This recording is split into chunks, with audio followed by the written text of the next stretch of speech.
জ্যোতি কলকাতায় এসেছিলেন তখন সৌমিতের সঙ্গে কলকাতার বিভিন্ন জায়গায় ঘুরে বেড়েছেন তিনি। জ্যোতি কলকাতার অলিতে গলিতে জেলার বিভিন্ন প্রান্তে ঘুরে বেড়েছেন। শুধু কলকাতা নয়, নদিয়ার গেদে সীমান্তেও তিনি গিয়েছিলেন। তদন্তকারী বা সূত্রের খবর অনুসারে কলকাতায় বা বাংলায় জ্যোতি এসেছেন 4 বার। জ্যোতি মালহোত্রার সঙ্গে এখন সবাই পরিচিত। পাক গুপ্তচর সন্দেহে তাকে গ্রেপ্তার করা হয়েছে। হরিয়ানার মেয়ে জ্যোতি একা নন, তার সঙ্গে গ্রেপ্তার হয়েছেন আরও 6 জন। এবার তদন্তকারীদের নজরে বাংলার ব্লগার সৌমিত ভট্টাচার্য। আসানসোলে বাড়ি। জ্যোতির সঙ্গে তার আলাপ কলকাতায়। কলকাতায় জ্যোতি ঘুরতে এসেছিলেন, সেই সুবাদেই সৌমিতের সঙ্গে আলাপ। জ্যোতির সঙ্গে বাংলার যোগাযোগ সোশ্যাল মাধ্যমে অনেকটাই স্পষ্ট। তার কারণ জ্যোতি একাধিকবার কলকাতায় এসেছেন, তার প্রমাণ রয়েছে সোশ্যাল মাধ্যমে বিভিন্ন ব্লগে। এই যেমন গত বছর লোকসভা ভোটের সময় জ্যোতি এসেছিলেন হাওড়ায় এক বিয়ে বাড়ির অনুষ্ঠানে যোগ দিতে। চলতি বছর ফেব্রুয়ারি মাসে জ্যোতি এসেছিলেন আবার কলকাতায় শেওড়াফুলিতে। হুগলির শেওড়াফুলিতে আরেকটি অনুষ্ঠানে যোগ দিতে তিনি আসেন। সরাসরি দিল্লি থেকে শিয়ালদায় নামেন তিনি। এরপর শেওড়াফুলি যান। সেখানে অনুষ্ঠান শেষ করে তিনি ঘুরে বেড়ান কলকাতা এবং জেলার বিভিন্ন প্রান্তে। এই যেমন তিনি ব্যারাকপুরের বিখ্যাত বিরিয়ানির দোকানেও গিয়েছিলেন, সেই সংক্রান্ত ব্লগ রয়েছে। এছাড়াও তার ব্লগে দমদম স্টেশন, হাওড়া ব্রিজ, বালি ব্রিজ, দামোদর ব্রিজের ব্লগও রয়েছে। অতএব জ্যোতি কলকাতার অলিতে গলিতে জেলার বিভিন্ন প্রান্তে ঘুরে বেড়েছেন। শুধু কলকাতা নয়, নদিয়ার গেদে সীমান্তেও তিনি গিয়েছিলেন। তদন্তকারী বা সূত্রের খবর অনুসারে কলকাতায় বা বাংলায় জ্যোতি এসেছেন 4 বার। আর সেই সূত্র ধরেই সৌমিত ভট্টাচার্যের সঙ্গে জ্যোতির আলাপ। हमें यहाँ पे कुछ नियर बाय एक्सप्लोर करवाने के लिए लेके जाएंगे। बंगाल एक्सप्लोर करना तो बंगाली ब्लॉगर से अच्छा कोई नहीं हो सकता। গত বছর যখন জ্যোতি কলকাতায় এসেছিলেন তখন সৌমিতের সঙ্গে কলকাতার বিভিন্ন জায়গায় ঘুরে বেড়েছেন তিনি। এমনকি নামি রেস্তোরাঁয় খেতে গেছেন, সেই সূত্র রয়েছে সোশ্যাল মাধ্যমে।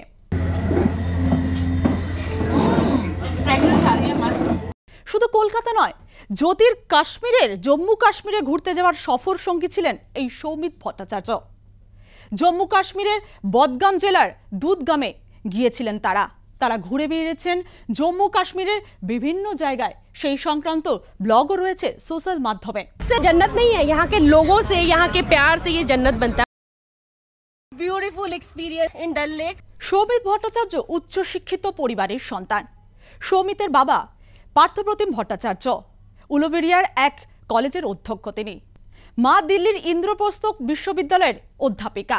অতএব উচ্চশিক্ষিত পরিবার থেকে এবং উচ্চশিক্ষিত হিসাবেই সৌমিক পরিচিত আসানসোলের একটি আবাসনে থাকেন সৌমিত।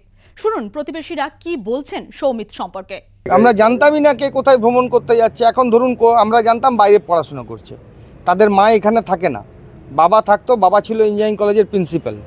এখন আমরা জানতাম যে ছেলে পড়াশুনো করছে। এবার ধরুন পড়াশুনোর নামে ব্যাগ নিয়ে ছেলে বেরোলো, আর গিয়ে যদি আতঙ্কবাদীদের সঙ্গে বসে থাকলো বা আতঙ্কবাদীদের সঙ্গে গল্পগুজব করলো, আমরা কি করে জানবো? আপনারা কি করে জানবেন?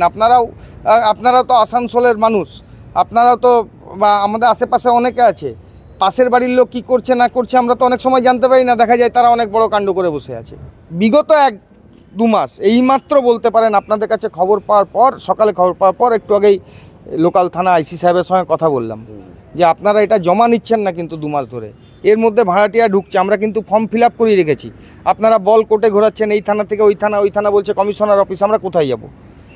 তো বললো ঠিক আছে আমি কথা বলে দেখে নিচ্ছি বড় সাহেবদের সঙ্গে এটা কোথায় জমা নেয়, যেমন তাড়াতাড়ি নিন। এরকম একটা কানেকশান বেরিয়েছে, 1-2 জন ভাড়াটিয়া ঢুকেছে, যদিও তাদের মধ্যে 1-2 জন পরিচিত লোকাল, তাদের রিলেটিভস আছে।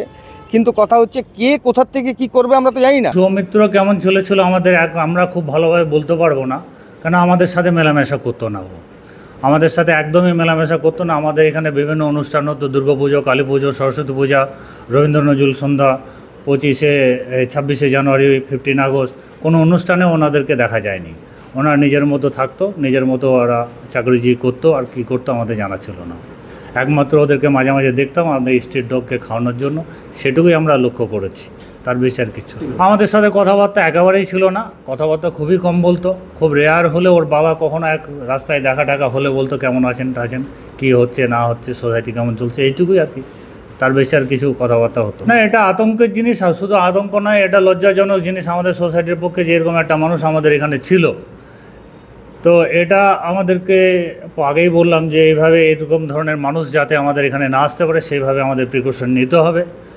আর আমাদের ধারণা ছিল না যে এরকম জিনিস হতে পারে বা এরকম লোকের সাথে ওদের যোগাযোগ রয়েছে, তাহলে তো আমরা আগেই তাড়িয়ে দিতাম এখান থেকে।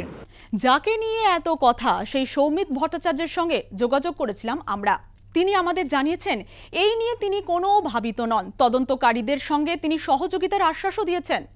আপাতত আন্দামানে রয়েছেন সৌমিত। আমার জন্য খুবই শকিং, কারণ কি আমার তো এরকম কোনো আগে কোনো আইডিয়া ছিল না যে ও স্পাই করছে এরকম, যেটা যে অ্যাকুজিশন আছে ওর ওপর। আর কলকাতাতে তো এসেছিল একটা বেসিক্যালি বিয়ের ইনভিটেশনে, যেখানে মানে আমি, ও আর অনেক ইউটিউবার, অনেক রেল ফ্যান যে যারা হয় তারা ছিল। তো সেই সত্যিই সবার দেখা। তো তখনও আগে এসে বলেছিল যে যেহেতু কলকাতার বিরিয়ানি ফেমাস, তো কলকাতার বিরিয়ানি খাবে, তো তাই আর কি ওকে দাদা বৌদিতে ব্যারাকপুরে নিয়ে গেছিলাম, ওখানে খুব ফেমাস। আমার ওপর তো নজর আসবে না, আমার ওপর তো হলে এতক্ষণ পুলিশ চলে আসতো। আমি তো কিছু ভুল করিনি। আমার তো মানে পাকিস্তান তোর সঙ্গে তো কোনো কন্ট্যাক্টই নেই, মানে একজনও নেই যে পাকিস্তানের সাবস্ক্রাইবার হোক বা কেউ ফ্রেন্ড হোক, আমার তো কেউ কন্ট্যাক্টে নেই। আর ওরকম তো আমার কোনো ইন্টেনশনও নেই। এবার আমাদের কমিউনিটিতে, আমাদের রেল ফ্যান বা ইউটিউব কমিউনিটিতে একজন জাস্ট এরকম ধরা পড়েছে, ওটা খুবই মানে শকিং আর কি। সৌমিতের বাবা পার্থপ্রতিম ভট্টাচার্যের সঙ্গেও যোগাযোগ করেছিলাম আমরা। তিনি জানিয়েছেন ছেলে নির্দোষ এবং ছেলের পাশে রয়েছেন তিনি। আমার কোনো রিয়াকশন নেই, ও তো প্রতিষ্ঠিত ট্রাভেল ব্লগার, তো 6 লাখ সাবস্ক্রাইবার রয়েছে।